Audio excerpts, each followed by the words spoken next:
Thank you. So, thank you, Kulashrestha sir. And as sir said, I think diabetes remission is possibly, according to my personal opinion, also is one of the most important recent advances in diabetes management.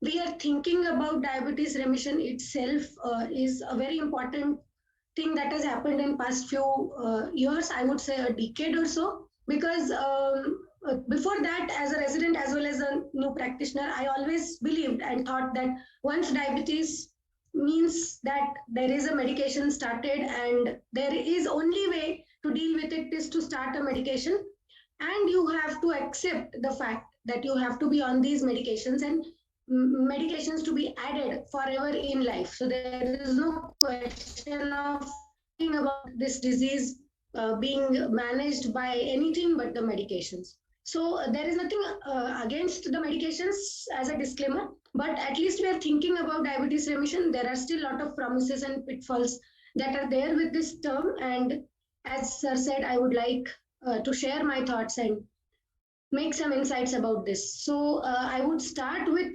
why we are talking about this, what is disturbing us, what are the promises, what is the evidence, and what are the practical pointers to it, and what will be the pitfalls, including whether we call it remission, reversal, normalization, or cure of this disease.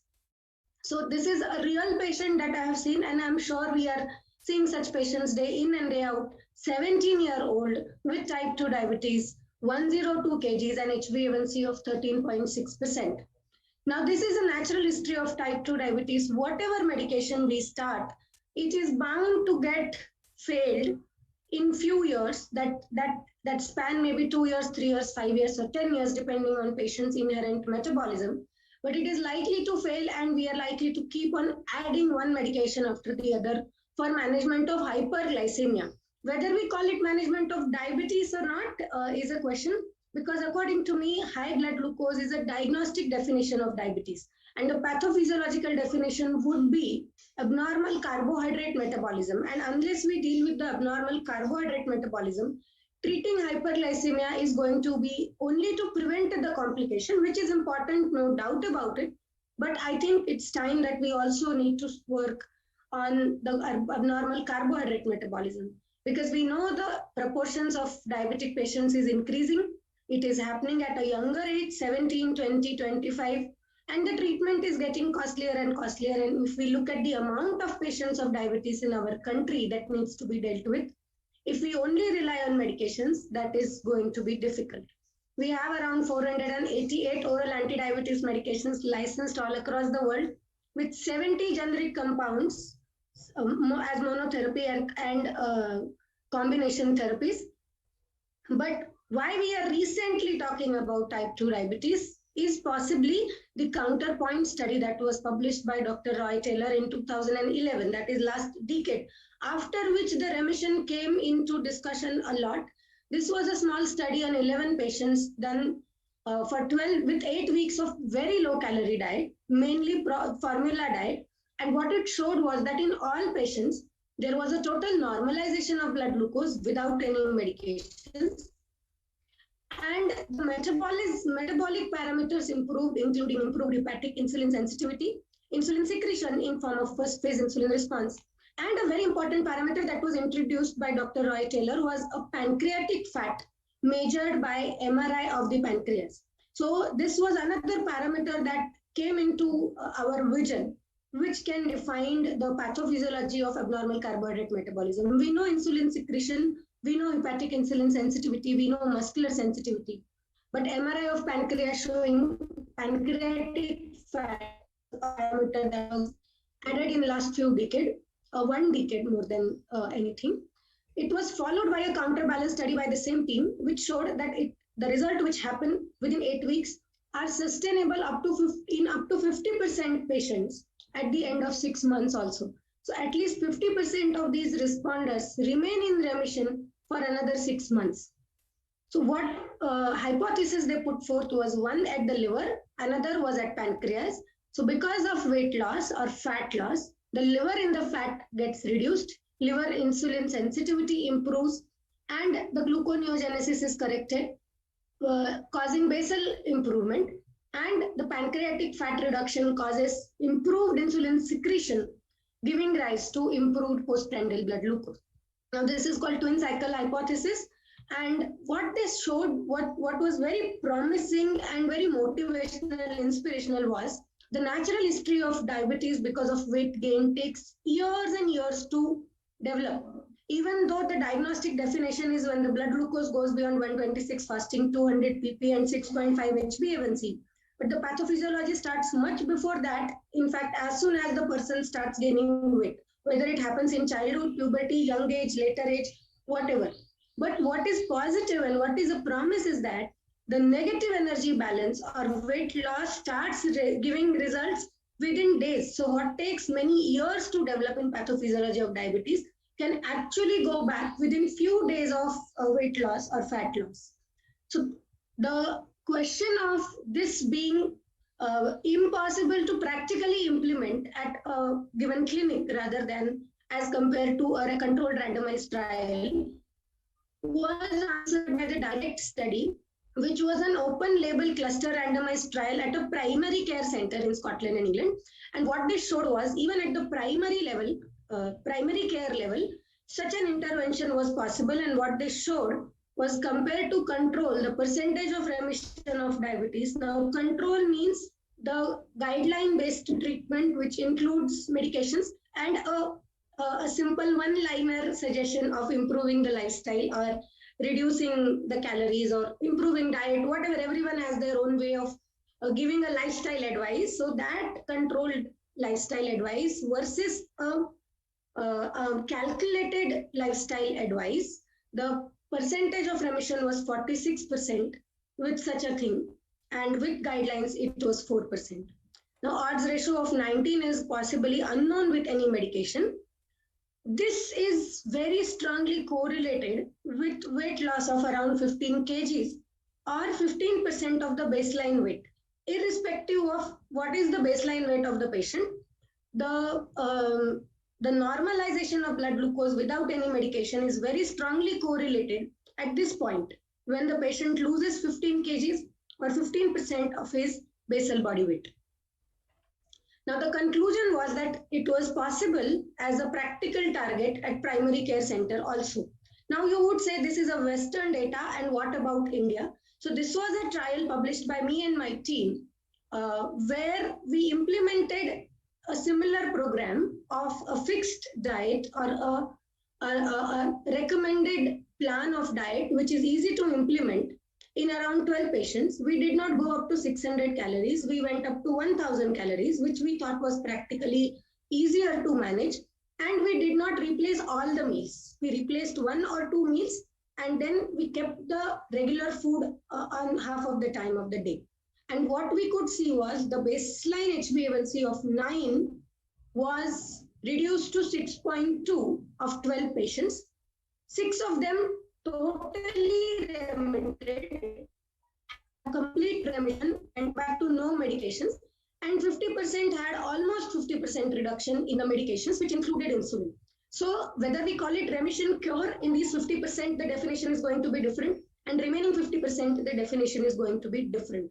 So this was, I understand, a small study, and we did it for 3 months. This study was also cited by Dr. Roy Taylor himself in his recent publication. So what we saw was that there was not only weight loss, there was reduction in HbA1c, there was reduction in C-peptide, and there was reduction in HOMA-IR and HOMA-beta. So what we didn't do was MRI pancreas because of the financial reasons, but we had improvement in the metabolic parameters in the same way that was shown in the Taylor study.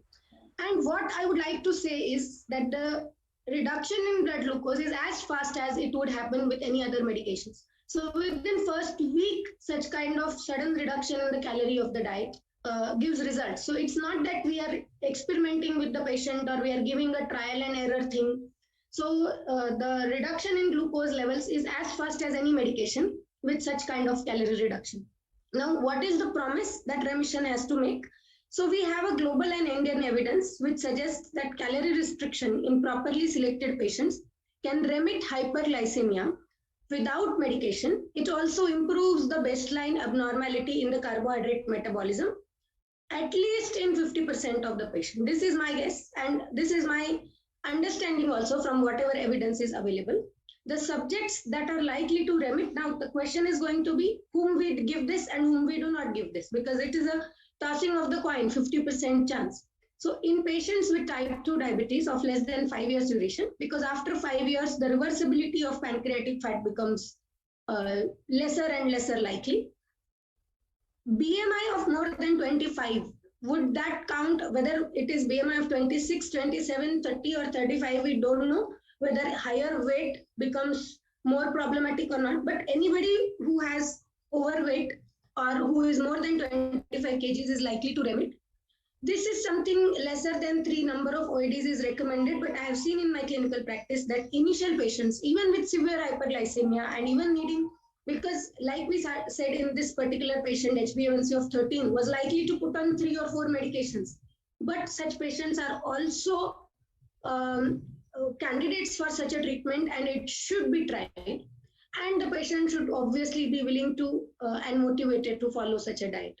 Now looking at the pitfalls, we know that it's 50% of them possibly will not remit. It may be too late to remit the pancreatic fat, or there may be some inherent abnormality, whether it is genetic or epigenetic, which will not be possible to be remitted totally with weight loss. We don't know what is the sustainability of the results. We know that it is sustainable at least for 6 months to 4 years. After that, we are yet to see. Is it? We don't know whether it is reversal, whether it is remission, whether it is normalization or cure. And there are some questions still lying, whether exactly which kind of diet will work and how do we practically implement such a diet. So I would like to say about this particular patient who was started or with HbA1c of 13.6. He was not given any medications, was put only on diet and the reversal negative energy calorie balance diet. He was started at the 3 months because his HbA1c came down from 13.6 to 7.5. He was started on metformin. 3 months later, his HbA1c was 6.1. And this patient is with me for last 3 years. His HbA1c is below 6.5 with metformin 500 twice a day. Whether you would like to call this reversal, remission, normalization or cure is something that we yet to decide as a whole. But personally, I would like to call this something that would not be a putting the patient on 3, 4, 5 medications or insulin and not addressing the issue of weight gain causing abnormality in the carbohydrate metabolism. These patients, after 4 to 5 years, they change their metabolic parameters. We have seen in Andy's trial that the classification of diabetes, wherever there is weight gain and there is any sign of reversible insulin resistance or possibility of improvement in the insulin secretion by the pancreas, around 70 to 80% patients should, I'm not saying it will be, but I think it should be useful in around 70 to 80% of patients with diabetes, excluding those with severe insulin deficiency, autoimmune diseases, or autoimmune insulin deficiencies. Rest of them must be given at least a chance to have some kind of reversal. Whether we reach to cure or not is a different story. But rather than just trying to rely on treating the hyperglycemia, we should give some chance to reduction in the weight and improvement in the abnormality of carbohydrate metabolism. Around 20 to 25% patients of these clusters shift from one to other. It may be because of lack of improvement in the lifestyle, presence of improvement in the lifestyle, or maybe inherent change in the insulin secretory capacity or liver, which may be genetic or epigenetic. Now coming to another pitfall, which diet, exactly what diet, whether it is keto diet, whether it is protein diet, whether it is fat diet, whether it is zero carbohydrate diet, 20% carbohydrate, 50% carbohydrate. The exact answer from the macronutrient point of view may be controversial, but one currently definite answer is there: low calorie. So if we reduce the calorie and keep a proper macronutrient balance, that should do the job. If we compare a patient's current calorie intake of 20 to 60% per day around 1000 kilocalories with 50% of carbohydrate, 30% of protein, and 20% of fat. Similar to that, 5-10% here and there should not cause a problem. Now, the actual practical worries about giving such a drastic reduction in calories are known, like hyperuricemia, gallbladder stones, lack of motivation, not able to follow such diet, and a person who constantly is needed to keep the motivation level and inspiration level high. But I think the results are so promising or inspiring that I think it is worth to spend every calorie of energy over such a treatment if it is possible, especially in young and newly detected patients with diabetes. So putting in practical perspective, currently we have good pharmacological agents to treat diabetes. They are very, very useful weapons in armamentarium. They have shown a drastic reduction in the presence of because of hypoglycemia. But we are not doing our bit when we are dealing with diet and lifestyle advice, something which I would like to say. We only say lip service, okay, stop this, eat that, do exercise, that's it. It ends there. We need to have a structured format of lifestyle modification, and it can be done at a primary care level. If we have a nutrition, the results are much better. Coming to the summary of the talk, we have a very huge burden of young diabetics coming already there and coming up in future in India with type 2 diabetes. The remission, normalization, cure, reversal, whatever we would like to call it, is possible, and without any medications, the odds ratio is as high as no other medication would likely to give. This, in addition to the usefulness of the medications, will be the future of management of diabetes in India. We have very good global as well as Indian evidences regarding this sort. Right now, even though macronutrient composition might vary, what we know that definitely works is low calorie, somewhere around 800 to 1200, depending on patient's height and the activity level. Some patients might change their track after a few years. We might have to bring back them to the track. We might have to start the medications, but even the delay of medications by 5 years would, I think, be called as a success rather than not going into that track. And I think every patient with newly detected diabetes, obesity, that is BMI more than 25%, should be given at least a chance for remission. And if that chance is 50%, I think that's a very big chance. With that, I would like to end my insights and would be happy if there is any discussion over this topic.